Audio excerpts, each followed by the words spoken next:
What's up? This is awesome. And then these guys are here to help sort, so 1,988 kids. Okay. with 3 toys each. Main gifts.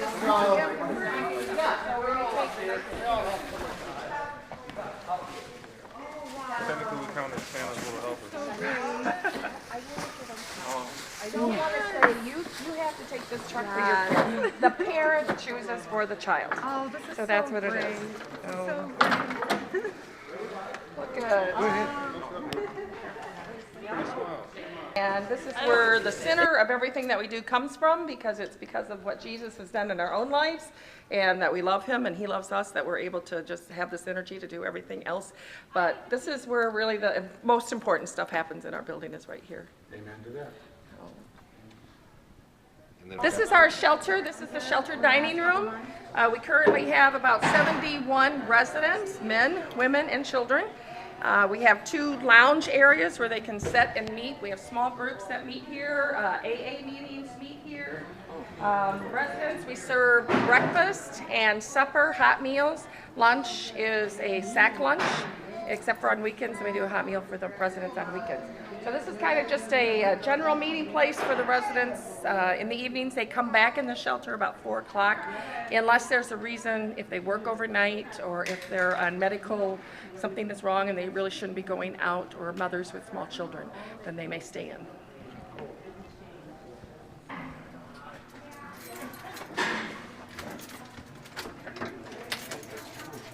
This is the women's dorm. We have 3 dorms for women. This is a lounge area for women and children only. So we do have a play area for children. A lot of people, when they think of homeless people, they don't get the picture of child. But we do have, I think, last I looked, 10 children right now in the shelter, including babies. For women's dorm, we have 3 dorms, 8 beds plus cribs or pack and place. And the women with small children can stay in the afternoon so that babies can have their naps and stuff. So.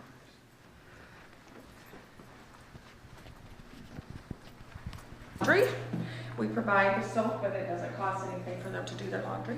So we have a very small clothing closet that if folks come in and they don't have anything, then we're able to get them some clothes and stuff. But we just don't have space for all that. 3 washers and 3 dryers for 70 people. What were you saying about the time duration? The time duration is a goal-based program. So they have to set goals. Obviously, housing and income are 2 of the big ones. An average, say, is 90 days. If we are coming up to 90 days and they're close, that will be extended. If we come up on 90 days and they're nowhere further along than day 1, then at 90 days, then we try to locate another location for them. So the Salvation Army will provide them with a place to sleep. For 90 days. 3 meals a day, Yep. pretty much. But Yep. during the day, they can't just hang around here unless. No, they can't hang around unless there's extenuating circumstances. They are required to go out and look for additional income and housing. Those are what they're going to happen. We're not going to solve their homelessness. They have to get up and do the work and solve the homelessness themselves. What we can provide is a safe, clean environment for them to lay their head and to kind of hang their coat for 90 days. They don't pay utilities, they don't pay rent. We do not take 1 dime for the services we provide. We provide all the food, support services. They meet with the case manager every week.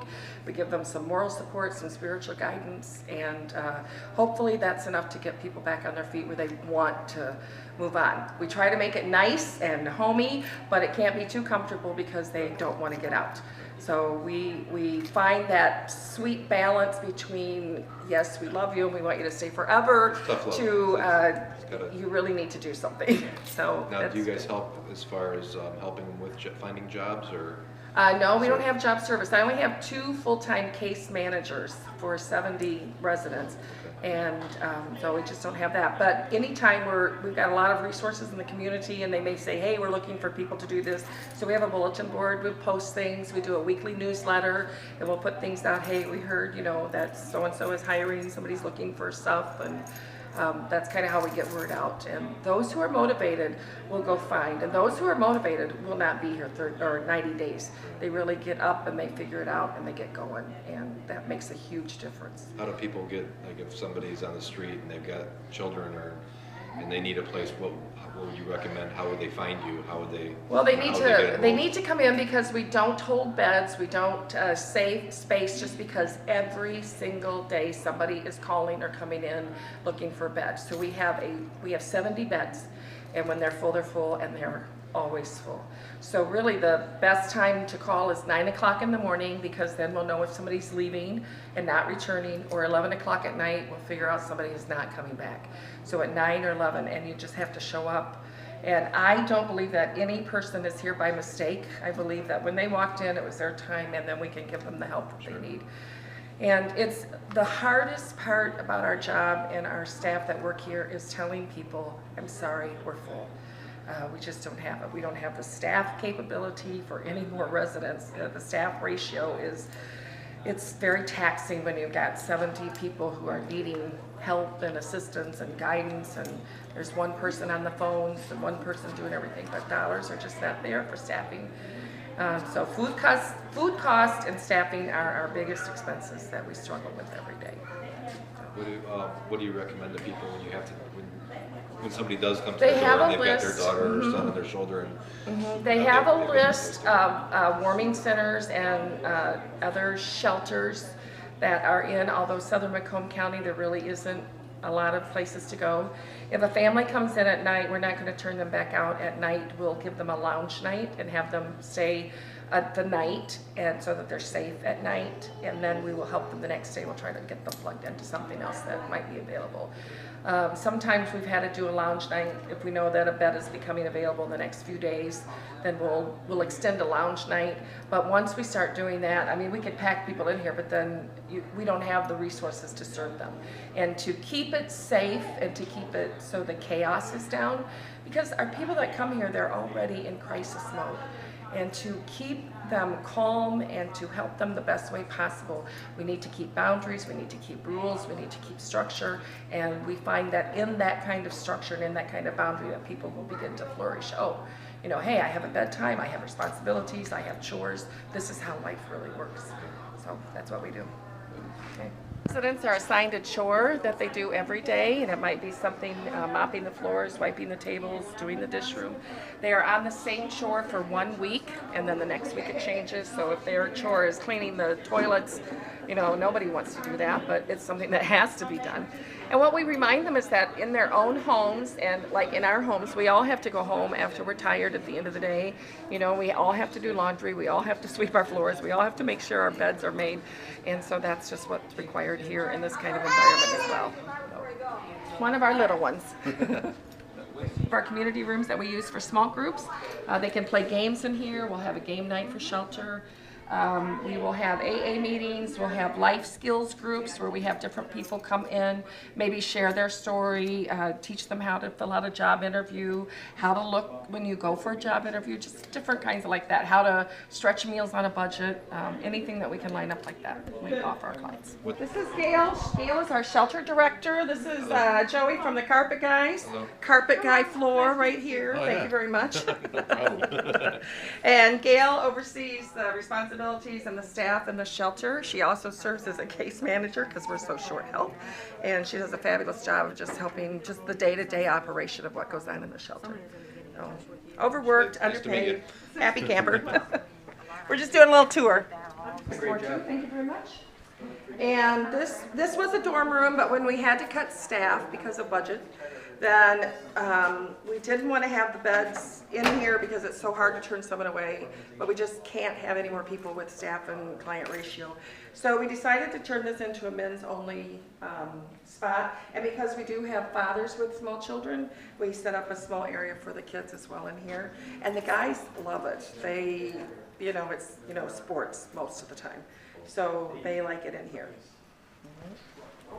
8 beds. They're required to make their bed every day and keep their personal space clean. They are allowed 1 small bag or container or something by their bed. You see the nice Carpet Guy bags hanging around because we made those on the first day of 12 Days of Christmas. Oh yeah, these So, ones. Yep. Yep. For the 12 days leading up to Christmas, what we do just to kind of help keep everybody's spirit up, my husband and I come through about 5 o'clock each night and we put a small gift on their bed. The first day was the carpet guy bag so that they could keep all their goodies in it for Christmas. And then we've done different things. We've done a mug, and the mug had some hot tea or hot chocolate in it for the guys. Today they're getting a razor and a package of Kleenexes. We've done hats and scarves. We're going to do gloves, and we do this every day leading up to Christmas. And then Christmas morning, during the night, our staff, I'll have a bag prepared for everybody, and that'll be by their bed, and that will be their Christmas gift. So when they wake up Christmas morning, even the adults, they will have their stuff. So, yep. For mental health services and for just very basic health screening. And so this room is designated when they come. We have a nurse that comes. We have a mental health specialist that comes, and he's able just to kind of talk people through some of their situation and get them to the right people that can help them for what they need for either physical or mental or meds or whatever. So like that. But this is our gymnasium, but today and for the rest of the week it will be our toy shop. Wow. We have wonderful students from Fitzgerald High School who save the day. They come and work like little elves. And we put toys out on the table. We're Monday and Tuesday, over 900 families. They will come in at an assigned appointment time, and one parent will select a toy for each of their children. They will get a main toy, a smaller toy, and then a stocking stuffer for each child. So each child will walk out of here with 3 gifts. We allow the parents to choose because it empowers the parents. They know their children. They know what their children's likes are. And it's not like a stranger who has no idea who this child is, puts a toy in a bag and say, here you go, Merry Christmas. This is for the parents. The parents choose for their children. And because of the generosity of our community and people like the carpet guys who just overwhelm us with their blessing, and they can bring in these toys, we're able to give them to kids. And on Monday and Tuesday, we'll have some very, very happy families. 1,988 kids are represented. So that's, close to 6,000 toys. So what looks like, woohoo, at the end of Tuesday is pretty ridiculous. My goal always is that the last family through the toy shop, they do not deserve just the leftover. The last family through the toy shop also deserves selection and options. So I work really hard throughout the distribution time to make sure we still have some left. People say, well, what do you do with the extra toys? Well, we store them and we pull them out next year, because if there's ever an economy crash, we will have startup toys and we'll be able to give somebody something for Christmas. I don't think it's hoarding. I think it's planning ahead, and I think that is honored and it's helpful. Otherwise, we wouldn't have what we have. So that's how we do it. Amazing. This is really, really fantastic. The word isn't if, it's when. No, that's How, correct. That's Now, correct. these toys are going to be dispersed on Monday and Tuesday? Monday and this Monday Tuesday, that's right, December 22 and 23. And if more people wanted to bring more toys to Oh, help us- especially this teen table, 13 and 14-year-old down here, very sparse. On these younger tables, everybody likes to buy for the little kids because they're so much fun. And under the tables are full. But if you get down to the 10 and 11 and 12 and 13 and 14-year-olds, there's really nothing under the table.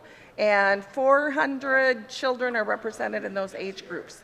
So as I look and count, I don't have quite enough yet for that age group. So But we we really have need a some we have cool a toys big for God, and I know it's going to come. So that's going to happen. The stocking stuffers include everything from stuffed animals. And my theory on stuffed animals is when we pack them away, they multiply, they reproduce, because we always seem to have more than enough. And it also includes gloves, mittens, and hats.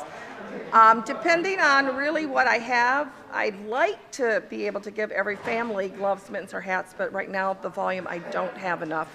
And so it will just be part of the stocking stuffer that the parent can choose. Do they want a stuffed animal? Do they want a crayon box? Do they want a hat? So again, it's up to the parents. So families, the things you really need. You need more gloves. You need Yes. Hats. Then visit there. Things for people to stay warm, and then some cool toys for ages Yep. 10 and up, 12 Yep. to 14, 12 to Yes, 16. absolutely, absolutely. And where would these people come to bring this? We are located in Warren. The Salvation Army is 24140 Mound Avenue in Warren. We're between 9 and 10 Mile on the east side of the road. We're very happy to have people come in. We're here until 10:30 normally at night. If the doors are locked, there's a doorbell. So just ring the doorbell. We'll be very happy to answer the doorbell and receive gifts. That would be great. What you guys did for me and my family 5 years ago is I can never thank you enough. Well, it's because of people like you who have received and now turn around and give back that we're able to keep going like this, and that's a blessing to our heart as well. So we're just in this together. Well, we're happy. This is Amanda. Amanda's our Big ministry hearts. intern. She's absolutely wonderful. Unfortunately, the Salvation Army has decided that Amanda's going to get a broader experience. They're moving her to Mount Clemens. Cool. And Major Lori. Yes, I'll Yes, work that's right right. under Major Lori. I don't know what I'm going to do, but once again, I know that God has got somebody in mind, and He'll bring somebody else along to help, because Amanda really is my right-hand person, and she's learned, she's doing great, and someday she's going to be doing this somewhere else in the Salvation Army world. So I'm trying to teach her everything I know. What brought you into this? I grew up in the Salvation Army. The Salvation Army has been my church. On my father's side of the family, I'm a fifth generation Salvationist. And when I was 14 years old, I knew that God had placed on me a special calling to be a Salvation Army officer. An officer is a pastor of the Salvation Army, so I am an ordained minister. But a Salvation Army officer is more. It's not just pastoring people. It's not just preaching and teaching and taking care of the women and children. It is all of this. It's community. It's meeting the needs. And I just have a real passion for people who are lost or left out, or they feel unloved, and I want to help them know that they mean something, and they mean something to me. They mean something to the kingdom of God, and that's why we do this. It's tiring at the end of the day. Our wits are gone, and because every single day people are coming and asking for help, and we could easily become very depleted. But I have a strong faith in God. I spend time every morning in His Word. I pray every day for the strength to get me through, to get to what I need to do to be able to give out. And sorry. You're doing a fantastic job. I love what I do. I can't imagine doing anything else, but I can't do it alone. Obviously, God's strength, but it really is people like yourself and your company, and people who just feel like, hey, I want to do some small part, and the result is this. And that makes a difference in my life. This is Sorry. amazing. I don't usually talk about myself. People don't normally ask that question. How about you? What brought you into this? A neighbor brought me into the Salvation Army, and just the love of God's people who have just loved me ever since I was little, and knowing that through God and working through their lives, they have loved me more than my family has ever loved me. And God calling me to be a Salvation Army officer, a Salvation Army pastor, God wants me to serve a bigger Salvation Army, to serve the world, to serve for Him, to bring people into His kingdom. And what better thing to do than the Salvation Army and the toy shop, and to serve over 1,000 families, kids in 2 days. How many people can say that they have helped, over 2,000 kids in 1 day, 2 days? It's just amazing. So, and the Salvation Army does that, and I'm just happy to be part of that. So. Thank you guys.